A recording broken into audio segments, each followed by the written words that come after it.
What if I told you the Vikings built fortunes not by swinging axes, but by mastering flow? Flow of goods, silver, trust, and time. Learn their rules and you can build modern wealth without chasing hype. I am Simon. Today I will show you what the Vikings knew about wealth that most people miss. Step onto a longship at dawn and watch how money moved across the North Atlantic and the river roads of Europe to markets in the East. Raids were noisy, riches were quiet. The biggest piles of silver were earned, not looted. Start with the map they carried in their heads. They did not chase places, they chased demand. Furs in the forests, iron tools in the towns, beads and fine cloth in the south. They stitched price gaps together like a seam, buying where goods were common and selling where they were rare. That is arbitrage. Here is the unexpected twist. They did not travel with a single cargo or a single plan. They sailed with options. Mixed holds let a crew profit in several ports, even if one deal failed. The more ways a voyage can win, the more likely it does. How did they keep risk from sinking them?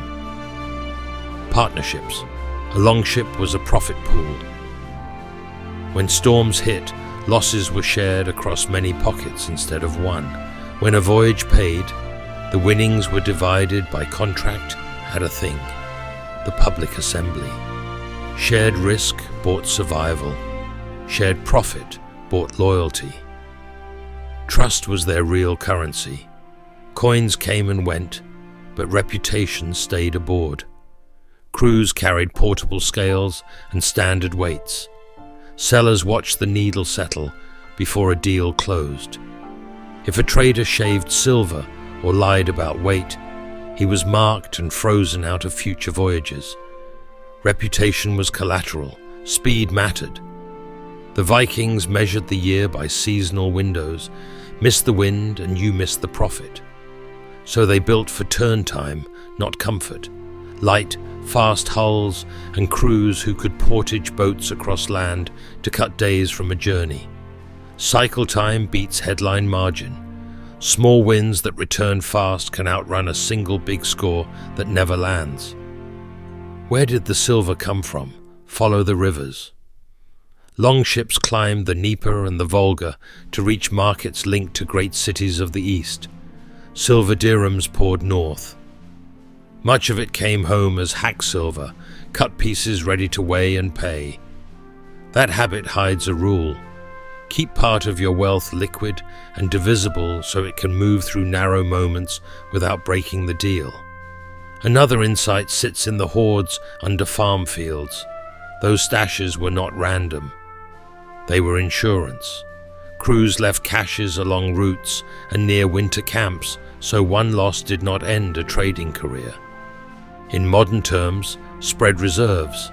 Keep capital in more than one place and in more than one form.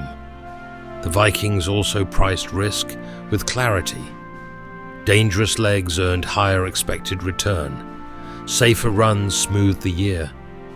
They even pre-sold cargo. A crew might promise next season's furs to a buyer in a town further south at an agreed price, then backfill the order on the way. That forward sale funded the voyage and locked profit. Today we call that working capital. Now here is the real secret. The Vikings did not only move goods, they moved stories. A crew that delivered early and paid fairly built a name that opened doors at the next port. That name lowered search cost, reduced haggling, and raised prices. Brand equity existed long before logos. So what should you copy if you want Viking scale in a modern business? Map demand, not miles. Sail with options. Share risk with partners. Make reputation a hard asset. Shorten cycle time. Keep part of your wealth liquid and divisible. Balance risky trips with safe ones. Pre-sell when you can, then deliver early. Each rule seems simple. Together they compound. But wait, one more idea sits on that wet deck at dawn. The crew loads the last bundles as the tide turns. The captain checks weights, contracts, and the clouds on the horizon. He does not predict the weather. He prepares for it. That is the Viking advantage. Preparation turns uncertainty into opportunity. And that lever can still make you rich today. They also understood the power of skill stacking. A crewman who could navigate by coastline and stars, mend a sail, bargain in 2 markets, and keep clean accounts was worth more than a chest of silver. That range lowered costs and kept the ship moving when things broke. In modern terms, compound your value by learning the next skill that removes a bottleneck. Speed is a profit engine, and skills are its gears. Another quiet advantage was law. Traders gathered at the thing, the public assembly, where disputes were judged and contracts witnessed. Daylight made default expensive and honest partners safer. Put your deals where others can see them. Clear terms and third parties make trust portable. They also priced information. Scouts ran ahead to check water levels, tolls, and supply. A cheap report saved a costly mistake. In your world, that means test orders, customer interviews, and small ad spends that discover demand before you build at scale. Vikings worked the calendar like an asset. They stocked winter markets in autumn and bought southern cloth when snow made it scarce in the north. They planned in seasons, not days, turning the same silver through predictable waves. Aim for repeatable cycles, then shorten them without breaking quality. The math will do the heavy lifting. Here is the unexpected twist. They made their brand visible long before logos.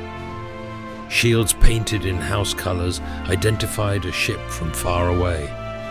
Trusted names were carved on weights and stamped on scales so a buyer could trust a measure without arguing at every stall. Reduce friction and you will raise prices without asking. They also protected the downside.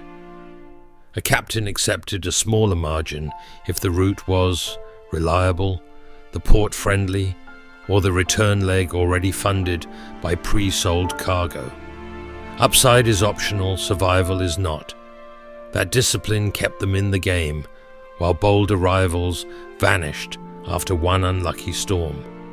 Bring the lessons to a modern map. You can build a Viking-style operation from a spare room if you think like a mariner.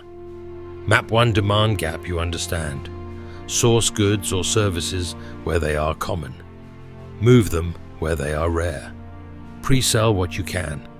Ship in small batches until the path is clear. Then widen the channel. You will need a crew. Choose partners by reliability before charisma. Split gains by rule, not mood. Write it down. Pay on time and praise in private. And your people will bring you deals before they bring them to anyone else. Reputation compounds faster than money when you keep your word under pressure. There is a mindset shift that unlocks this. Stop asking how much can I make on this one voyage. Ask how quickly can I complete 4 safe voyages with honest profit and come home ready to go again. Velocity beats vanity. One more secret explains why northern traders were welcome in ports that feared strangers. Hospitality was earned. After closing, crew shared bread, news, and small gifts with the town. They left places better than they found them. In your field, that looks like helpful content, clean documentation, or fast support that makes a buyer feel seen. Service is a sale. It catches goodwill and turns it into speed. Here is your checklist drawn from cold water and long nights under the aurora. Map demand gaps, carry options, share risk, weigh everything, keep reserves along the route, price time, pre-sell, deliver early, keep a liquid stash that can be split into small pieces, stack skills that remove bottlenecks, protect credibility because your name is a passport. The sea has one last word. Luck visits fools and masters alike, but only the prepared can hold it. The Vikings were not rich because they were fearless. They were rich because they were ready to move when the wind turned. Choose one route, one product, one service, and launch a small ship this week.